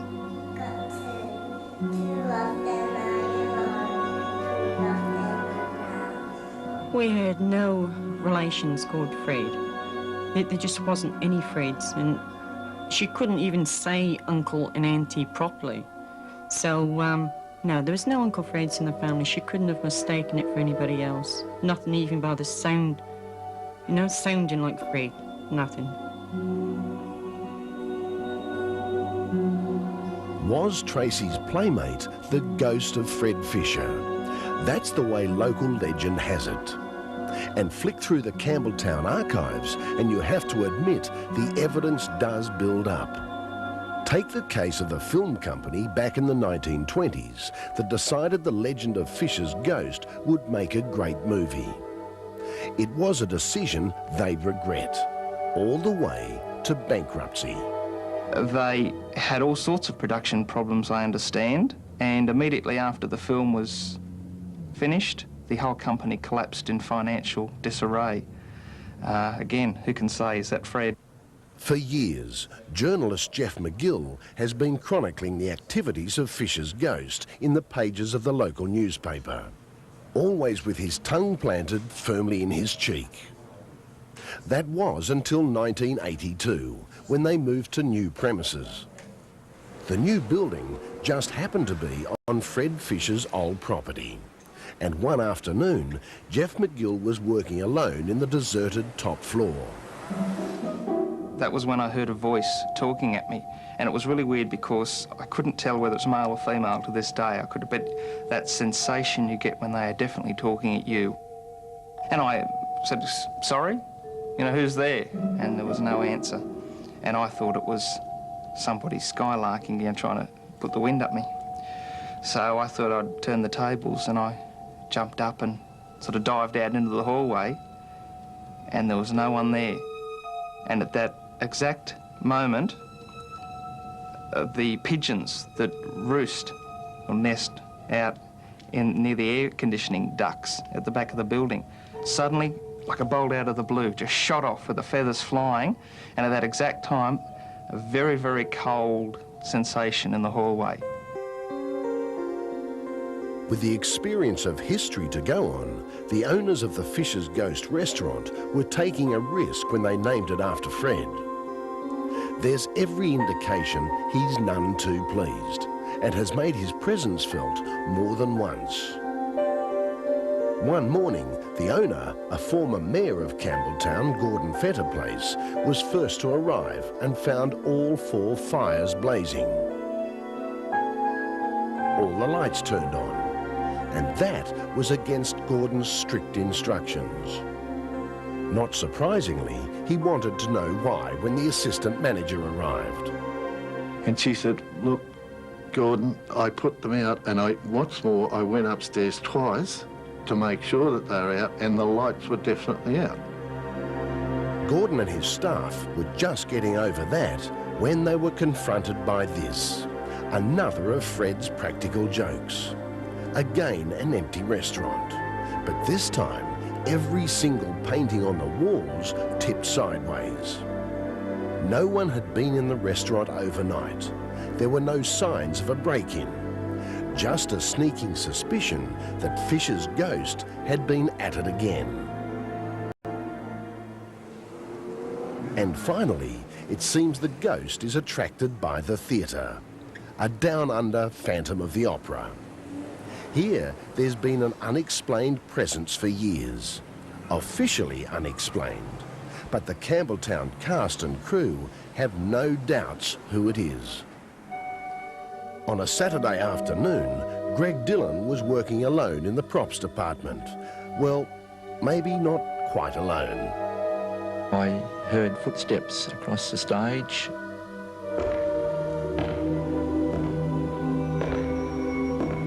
They were distinctive footsteps, not hurried, just walking across the stage. And I expected to see somebody pop down the stairs at the side and to where I was working, but nobody arrived. And I carried out a search of the theatre, and there was nobody at all in the theatre. With this particular ghost, it's often a case of lights, theatre, action. Take just one rehearsal. Director Barbara Handley was putting the cast through their paces. Suddenly, they were rudely interrupted. The lady that was the musical director was down in the orchestra pit along with just a pianist, no one else. And the lights went off in the orchestra pit. And the musical director says, oh, for goodness sake, put the lights back on, Fred, because we always call him Fred. And the lights just went back on in front of all those people. That was with a crowd of people. The ghost encore came when Barbara Handley was in the darkened theatre. It was late at night. She was by herself. I heard sounded like somebody walking through the auditorium. So I called that, and they stopped, and I thought, oh, I was hearing things. And then they started up again. So I started to back towards the door, really scared.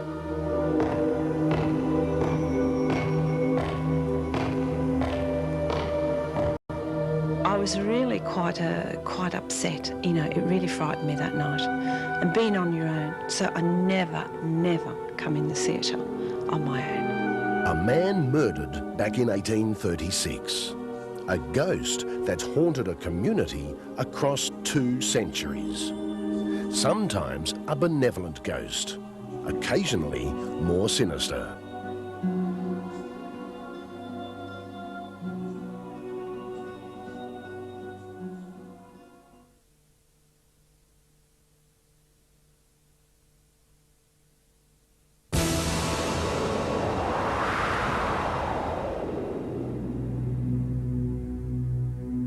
The Rashid family is something of a miracle in itself. An American story of Lebanese immigrants settling in the New World, seeking and finding good fortune, and propagating so widely that its members are in every state.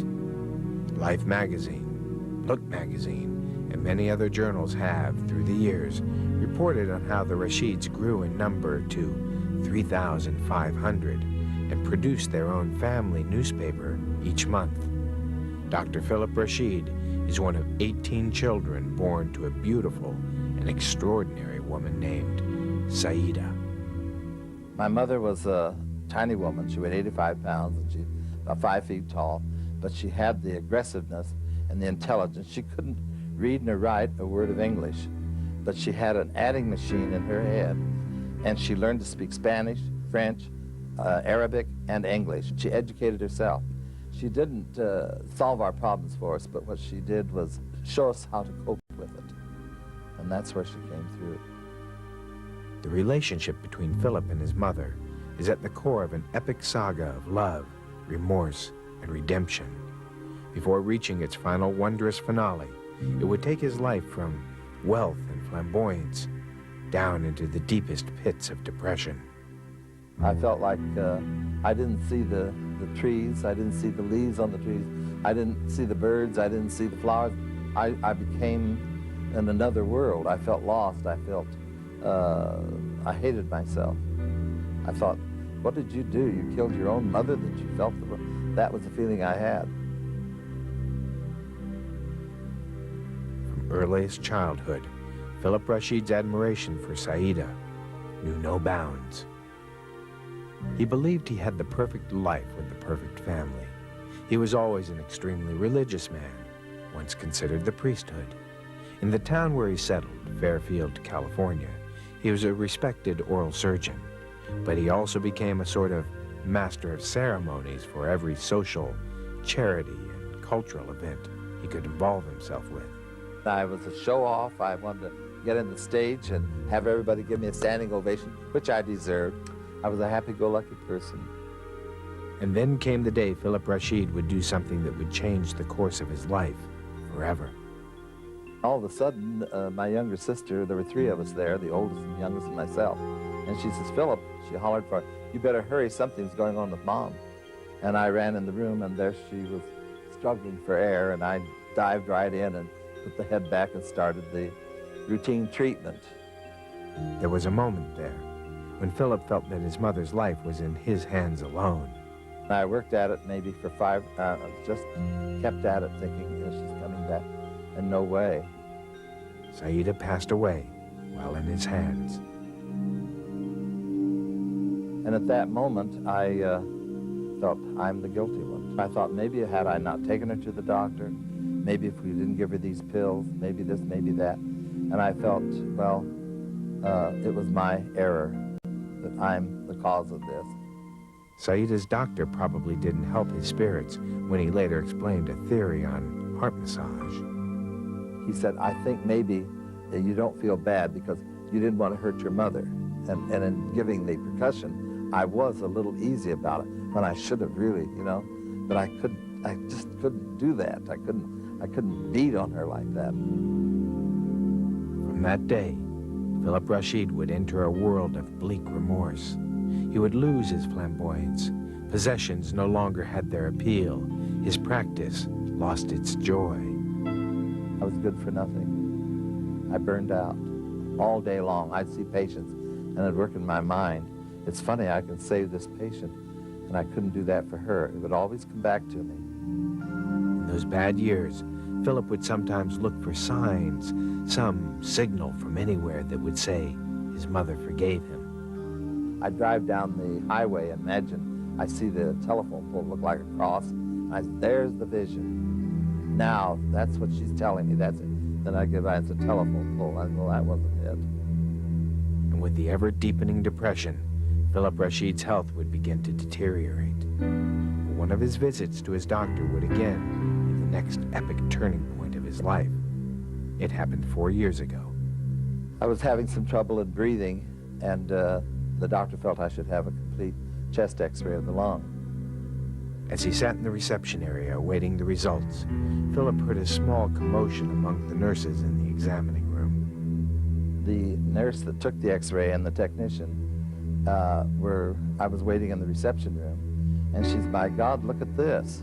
And so I thought, my God, there must be cancer then, because of the way they're reacting. And the doctors ran in, and nurses and technicians, and they're all looking. And I thought, well, I've got to go in there. So I barged in, and I looked at it, and they says, take a look at this. And there on the light board was the side x-ray of his chest.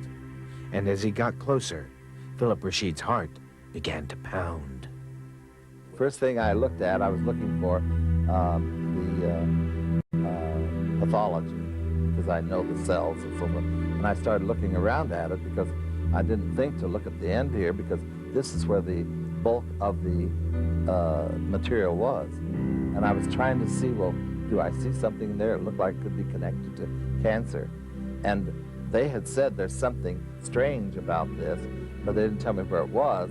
But when I moved into the outer portion, then I saw and I looked and I said, well, gee, here's something. And my God, that's my mother. That's her picture, that's her. The sign. It had to be the sign. Look at this photo of Saida. Even the outline of her hair bun, her facial structure, the brow. Dr. Philip Rashid, an extremely intelligent, rational, and religious man, the significance of this moment shook him. I asked to have a copy of the x-ray, and I left the clinic and got into my car, and I picked it up and held it again and looked at it. I had gone maybe half a block, and I began the tears rolling. And I stopped the car and I cried. There are doubters, even among his own family, but all agree it is their mother's face. My sister refuses to accept it as a phenomena. She says it could be a phenomena, but it's not a miracle. And I say, it's a phenomena, it's a miracle, it's anything you want to call it, as long as it helps me and helps my fellow man to realize there is another life. For Philip, though, the unexplainable existence of the image of Saida has become a fundamental rebirth. She came to me, finally found a means of communication with me, and this is it.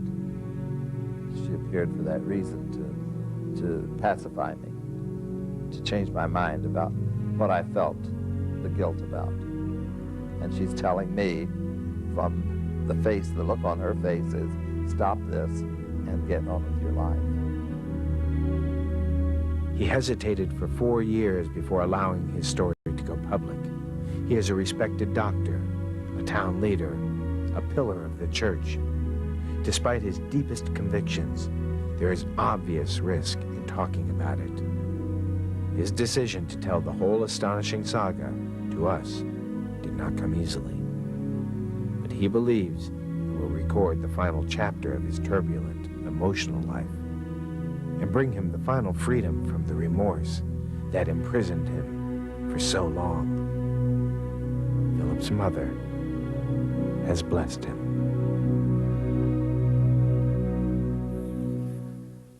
There is no logical explanation for what you have just seen. You must remember, each story was told by the person who saw the apparition, heard the footsteps, spoke to or was spoken to by the ghost. They're ordinary people, not actors, and what happened fundamentally changed them forever. They know for sure there is something on the other side. They know there is something out there. Sleep well.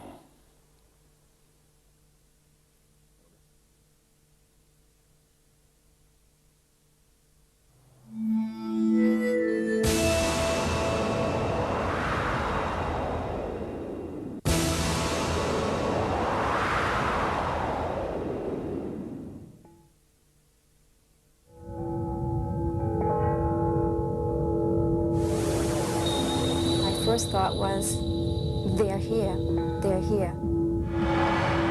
3.5 to 4.5 feet tall. Long-limbed, big heads, insect-like looking. They've come for me most times in the middle of the night, sometimes in the daytime. They are very, very intelligent. I remember yelling at these things and saying, stop this, I hate what you're doing to me. I was shaking, I was really trembling, and every cell in my body was like I was afraid. I was terrified. It happens anytime, anywhere, over and over.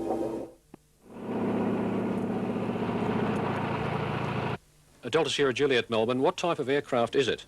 Delta Sierra Juliet. I cannot affirm. It is for bright, and it seems to me like landing lights. Delta Sierra Juliet, roger. Is there any Air Force aircraft activity in the vicinity? Delta Sierra Juliet, there is no known aircraft in your vicinity. It was a clear Saturday night when Flight Services Officer Steve Roby became the last person to have any contact with a young pilot by the name of Frederick Valentich. At speeds 2-3 times I could not identify. I personally don't think that he fabricated his disappearance. Like many, Valentich's family, particularly his father Guido, believe he was taken by something from another world. I still believe that he was involved with an extraterrestrial. UFO expert Paul Norman investigated Frederick Valentich's disappearance. His verdict? Definitely a close encounter of the first kind. I turned to this person alongside me and I said, "Where am I? What am I doing here?" This person looked at me and without using the spoken word, just said virtually through my mind, "You're lucky to be chosen."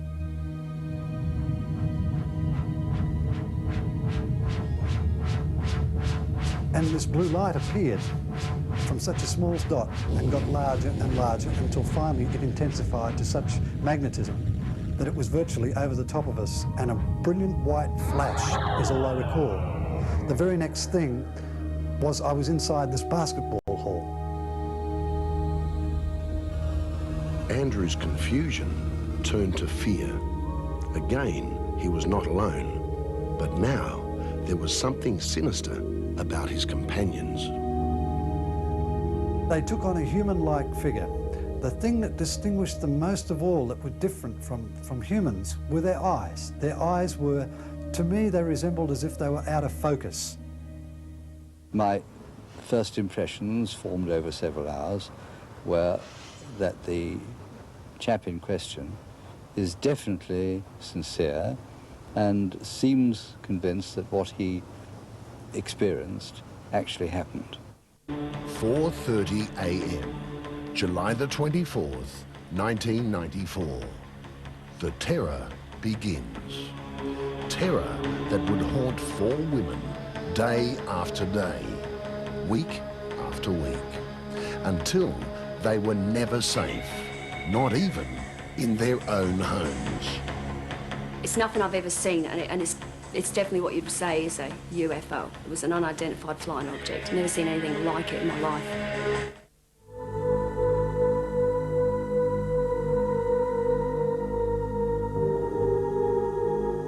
You can see them. You can even touch them. They've been appearing in England for almost a century, but no one has been able to explain them. Swirling circles, intricate geometric designs on a grand scale that cut a swathe through vast areas of cropland. Theories abound. Meteorological forces, messages from out of space, a man-made hoax. All have been investigated, but the mystery of the crop circles remains as unfathomable as ever. And now, from outback Australia, another clue in this intriguing puzzle. These sounds were recorded in the very centre of one Australian crop circle, far from cities and from civilization. This is the first time they've been broadcast anywhere in the world. It was not the normal type of trauma that you see on the road.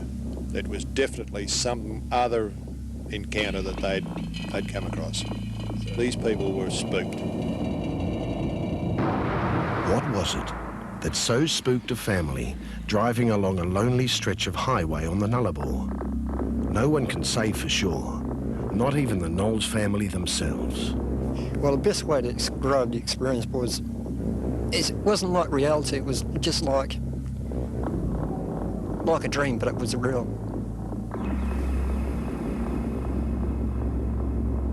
You couldn't say there is anything out of the ordinary about the Knowles family, Faye and her sons Patrick, Sean and Wayne.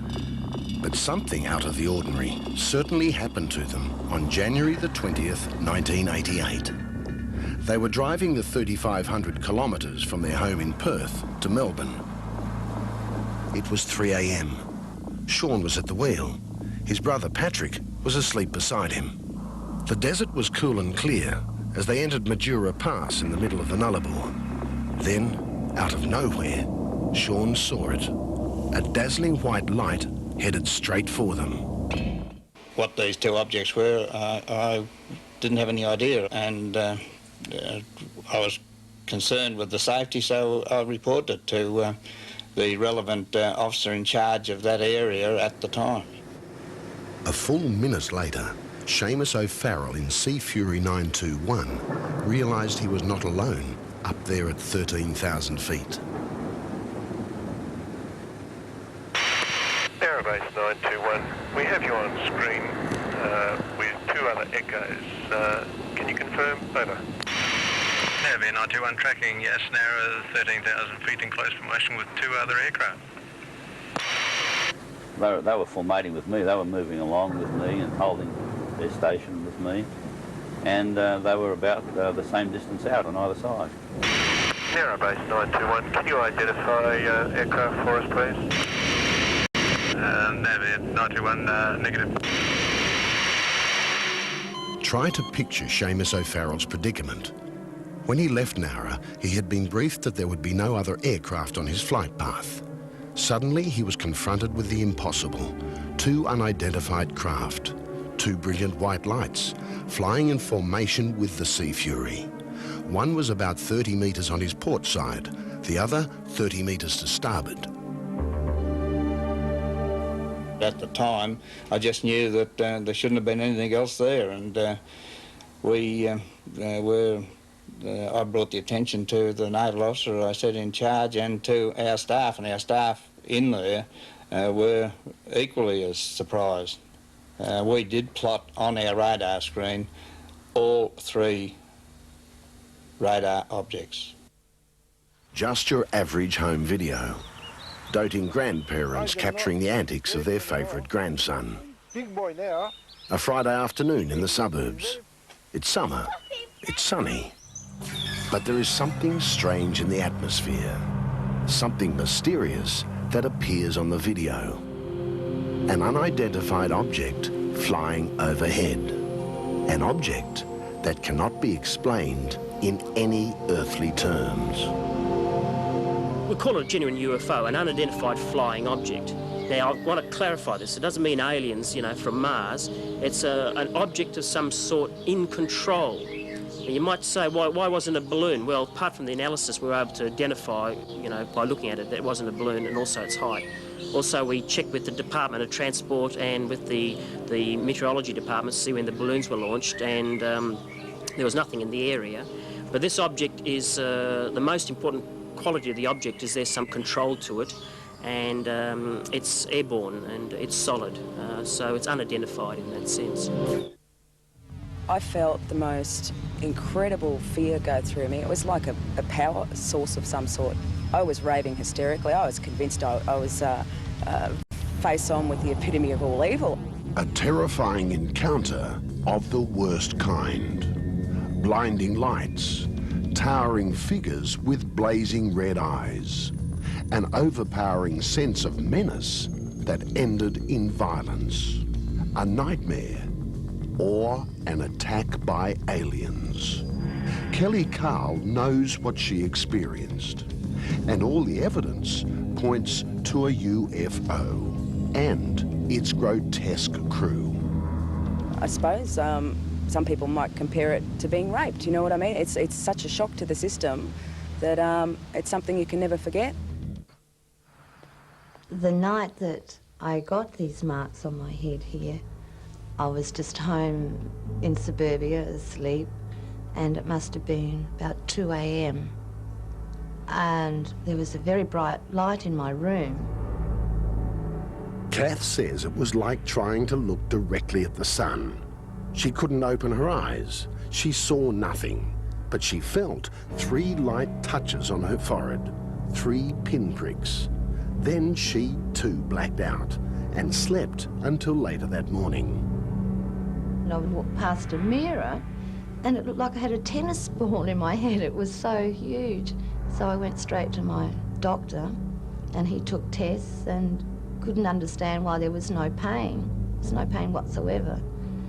And it took about 3 weeks before the swelling subsided, and it left me with these 3 scars.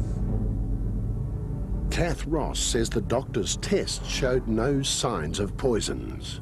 Those pinpricks could not have been insect bites.